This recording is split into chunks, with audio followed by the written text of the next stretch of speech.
दार्शनिक सुकरात के कई शिष्य थे।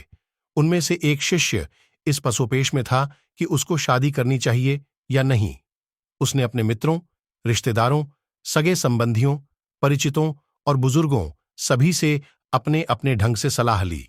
किसी ने कहा कि शादी कर लेना और घर बसा लेना, इससे जीवन व्यवस्थित हो जाएगा। वो अपनी बात के पक्ष में तरह तरह की दलीलें देते थे।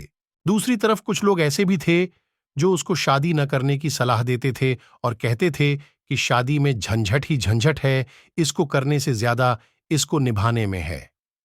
इतनी सारी सलाह मिलने के बाद शिष्य बड़े धर्म संकट में पड़ गया कि आखिर क्या करे। आखिरकार उसने अपने गुरु से सलाह लेने का निश्चय किया। शिष्य का सोचना था कि गुरु ही सही सलाह दे सकते हैं, क्योंकि खुद उनका पारिवारिक जीवन बड़ा कष्टकारी था, इसलिए वह ज्यादा व्यवहारिक और सही सलाह दे सकते हैं। शिष्य सुकरात से सलाह लेने आया। सुकरात ने कहा कि उसको शादी कर लेना चाहिए। शिष्य यह सुनकर बहुत हैरान हुआ और उसने कहा कि आपका पारिवारिक जीवन तो ठीक नहीं है और आपकी पत्नी भी बहुत झगड़ालू है और उसने आपका जीना दूभर कर दिया है। फिर भी आप मुझको शादी करने की सलाह दे रहे हैं?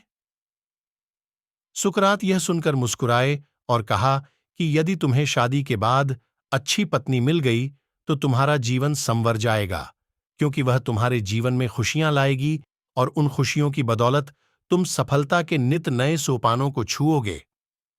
और यदि मेरी पत्नी जेनथिप की तरह कर्कश पत्नी मिल गई तो तुम्हारे जीवन में इतनी समस्याएं हो जाएंगी कि तुम मेरी तरह दार्शनिक बन जाओगे। यानी कुल मिलाकर शादी किसी भी तरह से घाटे का सौदा नहीं है।